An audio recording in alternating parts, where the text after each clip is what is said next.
Hello, and welcome to another edition of our NAWBO Member Love Live and the Texas Women Mean Business podcast. My name is Akila, and I'm joined today by Natasha Smith of Story of Us Therapy. Hi, Natasha. Hi. Oh my goodness. Okay, I am so thrilled to talk to you today. You have a very interesting background, very interesting business. Tell us a little bit more about what exactly is Story of Us Therapy. So I am a licensed marriage and family therapist in the state of Texas, and I'm also an ASEX certified sex therapist. And Okay. business, we help everybody from families to individuals to couples to divorce or sexual issues like menopause or perimenopause. Okay, so let's dig into that first then, because I would never think of going to a sex therapist for menopause, perimenopause. And I know, our membership of women business owners, we probably have a vast majority that are in that phase of life these days. So walk me through a little bit more what services for that particular demographic. So, all of us women, we're going to go through perimenopause and menopause. So during that time, it is excruciating. It is Mm. painful to know that you're having hot sweats, your moods are going up and down. You're like, what is going on with my period? Um, Maybe you're not even clicking with your husband or partner that you're with. And so therapy helps provide that support during that time. That when you could come in and Mm. just tell somebody, I feel miserable. I do not feel like myself. I've gained weight. I feel like my voice is deepened, everything that is off balance. And Mm. so at Story of Us, we also work with other practitioners to make sure that you're on the right hormones and the right track, but we take care of the mental health portion of that. Yeah. Well, that's such a good point that you make because I think so many of us, when we get to that phase of life, there's also sort of that like grieving process of like, oh, is this it? Like, am I at that phase already? Am I already, and Lord knows women have to manage the, idea of aging and still feeling beautiful. So do you help them kind of process that, feeling of, am I still valued and wanted and loved and all of that kind of piece too? Yes, that's exactly what we do. We bring the spark back, not only in our client's life, but hopefully in their marriage or relationship, Mhm. because it is a time that you feel very lost and you feel way down. And some women are like, I have never felt like this in my life. Like, who am I? And we Yeah. help you find that answer of who you are now and into this next chapter of life. Yeah. I would Mhm. imagine you have saved many marriages where it's like, "I think we're done," and then it turns out, "Oh, okay. All right. I was just dealing with some hormone stuff. My bad. I'll get that sorted out." Yes, exactly. That's exactly how it goes. It's like, let me reintroduce myself to my partner. I'm sorry that I said that to you, but here am I. Right. And then we can do some repair. Right. Yeah. No, and I guess there's kind of a common, I guess, ideology now that marriage is really like learning to love multiple versions of somebody over, however many decades. Do you see that play out as well? Or do you think there's ever a moment where you're like, I don't always love, framing it that way? No, I think it is loving you over many of decades, because we are different people as time goes on, and it is a reintroduction of each other. I do see that in marriage, but I also see, hey, the person that you are becoming, maybe I don't want to be with that person anymore. And that's the Mhm. sad truth. And therapy does help with all that to say, hey, I am changing, but I'm not the person that you married at 19. And so how Mhm. does that look in therapy? And especially when we have kids, it's like, how do we co-parent and Mhm. then gracefully divorce and navigate? Mm. Yeah. Yeah. So, I think, is it interesting for you as a woman business owner to see women business owners maybe going through this in a little bit more of an intense way or a different way? Do they process it differently? Do you see any kind of, I guess, unique qualities to how someone who is also trying to run a business and is also going through womanly changes, that they may be having a different experience of it? Yes, I see women like that that are running businesses and going through the menopause state. That is very common. I think when you have other women to go talk to and kind of let out your frustrations, that makes a whole difference to let you know that you're not alone. We all are feeling like this. Everybody that's going through these stages, and Mhm. I think it's hard for business owners.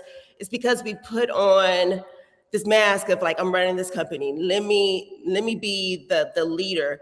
but when your body doesn't feel like being in theater, that's really hard. Yeah. Yeah. No, absolutely. I can definitely relate to that.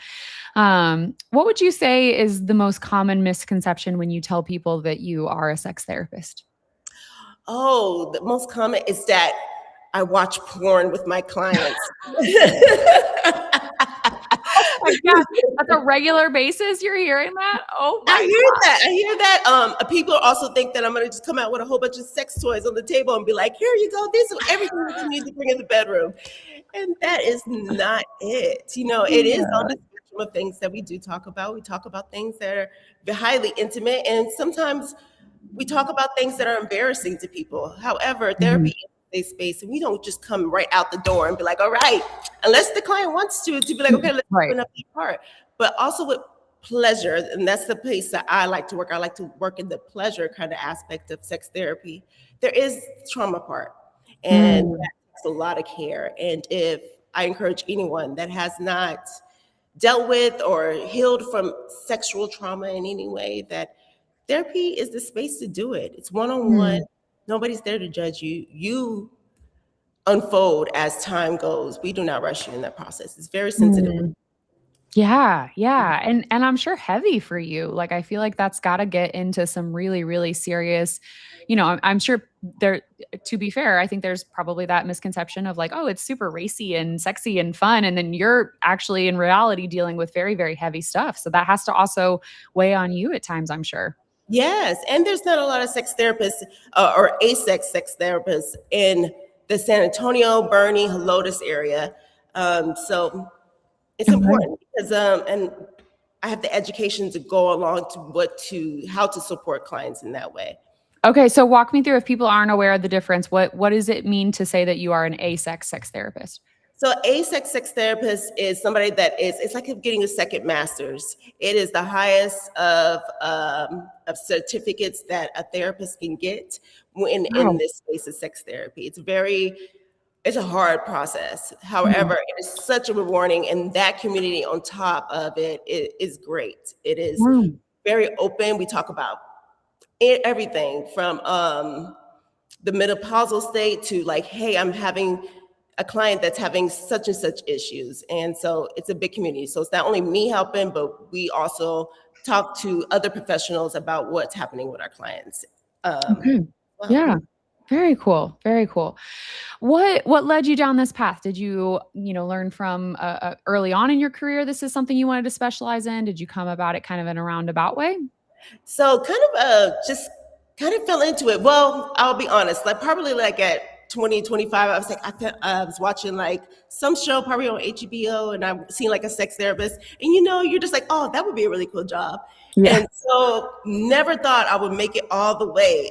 So I became a licensed marriage and family therapist and I was looking at how do I niche my business? And the sex therapy just popped up and I was like, yes, that's the way. Mhm, One also because my personality, I feel like people feel comfortable around me, and I was like, this is the avenue that I need to go somewhere that people can come talk to me about the weirdest things in their world or saddest things, and I open my doors to make space for them in that way. And sex therapy mhm. found me, to tell you Yeah. the truth. Yeah. Very cool. Okay.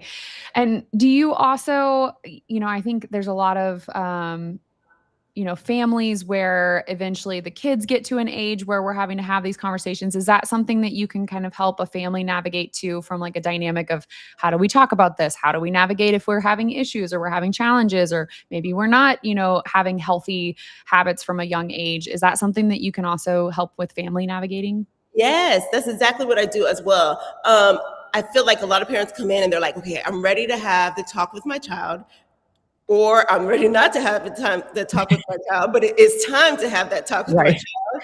And a Right. lot of parents have been saying, like, I want to be the one to do it. And I encourage that. And they come into me and they're like, okay, what are the tools that I need to teach my child to be sex positive or to watch out for themselves, even if they're in the realm of, I want them to wait until marriage. However, I think parents that come to me, they're realistic. Yes, I want you to wait to marriage, but I also want you to be safe just in case Right. something does happen. But they want to know that they gave their child the information and not the internet. Yeah. Well, and there's such a, shame and guilt when I think I've had so many friends or, mom groups and things like that where there is an epidemic of, porn addiction in young children and being exposed to things with, digital devices and seeing things that they should never have seen at that age. So, in those instances, it often feels like, oh my gosh, it's too late. They've already seen it. Cat's out of the bag. Do you feel like you can still step in from a therapy standpoint and help a child, get through that, still form healthy relationships, that kind of thing? Yes, and I like to do that with the parent in the room as well, child and parents. Mm. We can have an open dialogue. I do not believe just singling the child out and just me and them talking. It's a family thing. So let's make sure Mhm. that we're all on the same page, and the child could talk openly about their experiences without being judged as well. Yeah. Yeah, Mhm, totally. mhm. I think it's such a tender topic because you feel like, oh my gosh, they still have decades and decades and decades of, sexual experiences ahead of them. If this is such a formative thing, moms are always going to doomsday, worst Yes. case scenario. Oh my gosh, they're ruined forever. There's no coming back from this. So I can imagine having a calming presence to kind of be that guide through something so awful would be wonderful.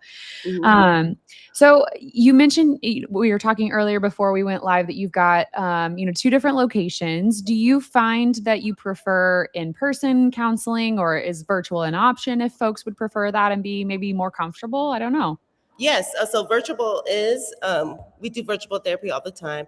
I personally like in person. I can feel your vibe. I can see if you had a bad day. I see your body language during this session. Mhm. So both locations offer in person, but of course we also offer, can I get that out? Telehealth as well. Okay. Yeah. It seems like such a big trend to, I see the different ads for other, therapy companies where it's like, you can just text your therapist. And it's like, I feel like maybe there's something missing there. Like if anything, then I think people think, well, shoot, I could just do that with Chat GPT. And it's like, maybe we need to make sure that you're actually seeing a human, talking to a human. And, even if it's one behind a text message screen, it seems like there would just still be something missing there. Yes, and I'm glad you brought up the part about like I could just Chat GPT it with therapy. I'm sure there's opinions there. Let's hear it. Let's air it out right now Yes, for sure. let's not do that. Let's not chat GPT. Use that as a therapist. That's very dangerous. Come in and talk to a human. And so I tell people like they have negative experiences with counseling or therapists. And I'm like, it's like dating. You may not Mhm. find the right one at first, but you date and we also give referrals at the end if it doesn't work. Like date plenty of them. Like find the right one. Chat Mhm. is just a tool that it's the dangerous tool. Don't use just that. Come in, see a real person, get some real answers, get some real solutions. Yeah. Yeah, I know my daughter and a bunch of her friends have all, like, trained their Chat GPT to talk to them like Yes. their generation and, like, Yes. use the same slang, use the same stuff, and I'm like, "Maybe we don't take advice from, a AI bot that is meant to sound like a teenager." Like, maybe we actually have something to offer the older generation can impart some wisdom that maybe we need. Maybe we should Yes. do that. But yeah, it is certainly a weird time, I think, and even in our industry of PR and marketing, we hear that all the time. I mean, the AI flyer, the AI this and that. Like it's constant to think like it's an easy solution, but there's certainly some huge pitfalls to watch out for. Very Um, true. what would you tell somebody that, like, for example, I grew up in a super conservative Christian, Texas Mhm. here as well, super conservative, super Christian. Mhm. What would you tell somebody who feels like, oh, sex therapy is not for me? That's like really, oh no, that's scandalous. I could never. Is there something that you kind of share with them to help them maybe feel more comfortable about it? I feel like if you're a super Christian, super conservative, and you feel scared of sex therapy because you maybe have a um, view of it, come and see it for yourself. Sit down in the chair, and we follow your lead. You are the expert in your own life. It's not for us. Mhm. Like you need to think this way. No, what are you comfortable with talking about? And you could bring in your religion as well. If that is something that is, set on you, and you're like, I'm very strongly in this. Bring it. Come on in Mhm. as Mhm. humans. need help in this area as well. Yeah. Yeah. I think that's a beautiful way to put it, that you don't have to, it's not one or the other, right? You Yes. don't have to give that up in order to be able to move forward with some of these, issues on the sexual side. So, I think that's such a important note for people, again, especially in a state like Texas, where we're a little bit more conservative for the majority. But, Mhm. um, how did you make it to San Antonio? What was your journey to come here? So I'm born and raised in San Antonio. Okay. All And- right. Very Mhm. cool. Mhm. And do you feel like has this always been something in your path to own your own business, or did that come about later for you in life? So it came about later in life. However, before I started my therapy business, I used to own a boutique gym in Helotes. Oh, okay. All right. Very Mhm. cool. Are there parallels to helping people with their physical fitness and then with their mental fitness as well? Yes, yes. I feel like now that I'm a therapist, I was acting like a little bit of a therapist as a personal trainer and a business owner. Yeah. Right. So Yeah. and why people are sweating and they're asking for our money. Right. There might be a little bit of that too. Yeah. Yes, it's very vulnerable, and they go hand in hand. Wellness in a different way, taking care of your body as well. Yeah, yeah. Well, and I think too, like that, building up that discipline of I'm going to take care of myself. I'm going to prioritize myself. Like it's just as hard, I think, sometimes to make it into the gym as it is to make sure, like, did I take care of my own, mental well-being today? Did I make that a priority? So kudos to you for figuring out how to help people in both of those arenas. Mhm. And what's on the horizon for Story of Us? What are some of the plans that you might have in the works, or things that you could envision for the future of the business? So as of right now, I don't want a future trip. So as of right now, just really growing these two locations. Yeah, I feel yeah, like most business owner feel like once you one location, you're like, okay. The second one is like, ooh, and driving back and forth to check on both locations. It, yep, yeah. It yes. can be a lot, I'm sure. Okay. All right. Fabulous. So two locations, happy to serve people virtually as well. Do you have clients and patients outside of even like Texas? Are you able to serve like nationwide, things like that too? So my license only covers everybody that's in Texas. So Okay. all over Texas, if you're like a virtual, but you're in Dallas or Houston or Austin, we could connect. Okay. All right. Good to know. Good to know for sure. And then what was your journey to finding out about NAWBO? How did we kind of come across your radar? So while I was opening my business in Bernie, I met this lovely woman. Her name is Michael, and she was like, "Do Yes. you know Michael? I know Michael. I was just talking to Michael yesterday. Absolutely. I love Michael." And she has been helping me. She was like, "Girl, li- you need to go to NABU." And I followed her lead. And after going to a couple of meetings, feel like, okay, I get it. It's a Mhm. sisterhood. I feel nervous at the beginning, but as time went on, I'm able to say hi to people and hanging out with people, going to lunch with other business owners. And Yeah. I should have started this when I had my gym. I love that though. It's kind of one of those things where it's like, there's so many things in business where you finally make the decision to do something and then you're like, I really should have done this 5 years ago. Like I should have hired that employee a while back. I should have brought on an HR person. I should have done this. Like it's just that we want to hold ourselves back, until we feel ready. But then at the end of the day, we realize like, nope, that would have been great for me way back then too. I would have been ready. Yep, just jump in. Yeah, very cool. So, you mentioned a couple things that you like about NAWBO. Is there any particular event or way to connect with women as part of NAWBO that's really stood out to you as being maybe different or unique as far as compared to other organizations? I think the brunch Brunch and have learn. Yeah. the Yeah. brunch and lunch have been wonderful. One, it helps break my day up, so I'm not Mhm. just at work. It's something to look forward to in the morning. I'm a little bit of a morning person at sometimes, not all the time, but just to start my day off with some positive energy, learning about something, be able to end that brunch and go back and tell my team what I've learned. It makes my day just go a little bit faster and pumps me up. Yeah. Yeah. No, definitely. I think we've really seen a good response from that. And, we're trying our best this year. Mindy, our programming director, does a fabulous job of choosing topics and choosing speakers that really resonate with what our members want to learn about. So we just did one on like networking and AI, and now we've got more coming down the pipeline that are really, really exciting for us to share with everybody. Um, what would you say to somebody who's maybe, in that kind of solopreneur space? Well, you mentioned you have a team, but they're in that business ownership role. They're, maybe feeling a little bit isolated. What would you tell to them about coming and being brave enough to kind of come to a first NAWBO event and take that chance? I would say jump right in.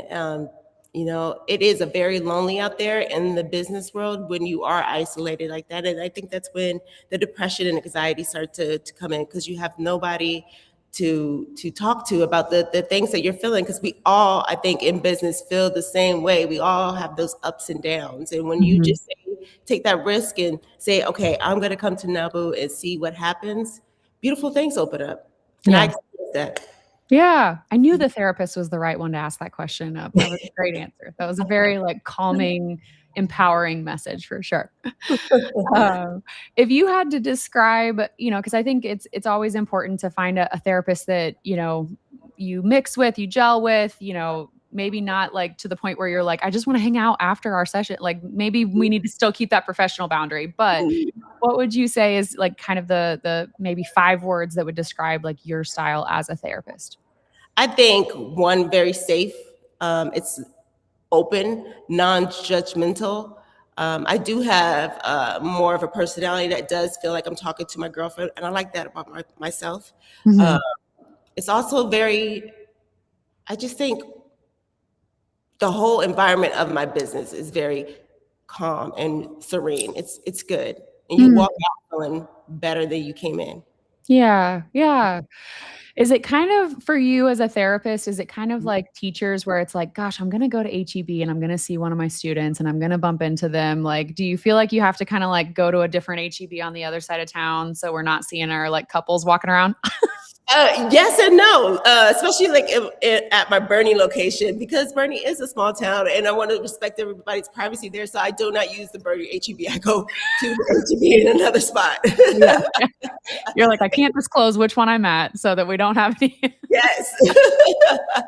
But I don't, because it is a small community and we're talking about complex things. And I want everybody Yeah. to know, especially in a small town, that I'm not going to run them to my therapist at HEB. Yeah, yeah. Well, and Bernie's, you guys have that Bravo show coming down the pipeline. There might be, more drama coming for that little small town. It's not so small anymore, so we'll Yes. see. Uh-huh. Very true. Very true. Awesome, awesome. Well, if people are curious to learn more about you, tell us kind of how they could find you and what are next steps to reach out and maybe start the journey of working with you. So we are our website is storyofustx.com. You can find us there, and you can find us on Instagram at Story of Us Therapy. And those are Okay. the communications as right now. Okay, fabulous. And what kind of content, if people are curious to maybe go follow you guys, what kind of content do you try to share on social media? We just started doing social media. So this is very Okay. early. We're Good, putting good, out good. the first couple of videos. We're making those funny just to draw people in. The next round that we're going to do is going to be more informative, more educational. But on social media, because I am a sex therapist, you have to find like the balance, because certain Mhm. words, yeah, we get knocked out. Yeah, yeah, for sure. Yeah, no, I can imagine that's a delicate balance for sure. Yes. Well, very cool. Is there anything else that you wanna share with our audience or anything else, that we can help you give you a platform for today? No, I just want to say thank you for the opportunity. And you have been so kind, even this morning, to making sure that I logged on and everything. No, absolutely, absolutely. This is one of my favorite things to do. It's a great way for me to just get to know everybody even better, and, I call it my Oprah moment. I just get to sit down and ask questions, and it's amazing. It's my favorite. So, I love that. well, thank you so much, Natasha, for joining us today. It was Thank truly you. a pleasure. And if you are tuning in and want to learn more about NAWBO, if you're watching, there's a QR code right above me that you can scan and see some of our upcoming events. We actually have our first all chapter meeting coming up on July 23rd. It'll be all about the topic of AI, as we mentioned, but leveraging that for your business, making it work for you, not stealing the beautiful creativity that you as an actual human bring, but how do you leverage it in the places and the spots that make the most sense? And then if you are listening to the podcast, you can go to nowbosa.org or check the show notes, and there will be more information for you about us there. So thank you again, Natasha. It was truly a pleasure, and we'll look forward to hopefully seeing you at more NAWBO events coming up soon. Thank you.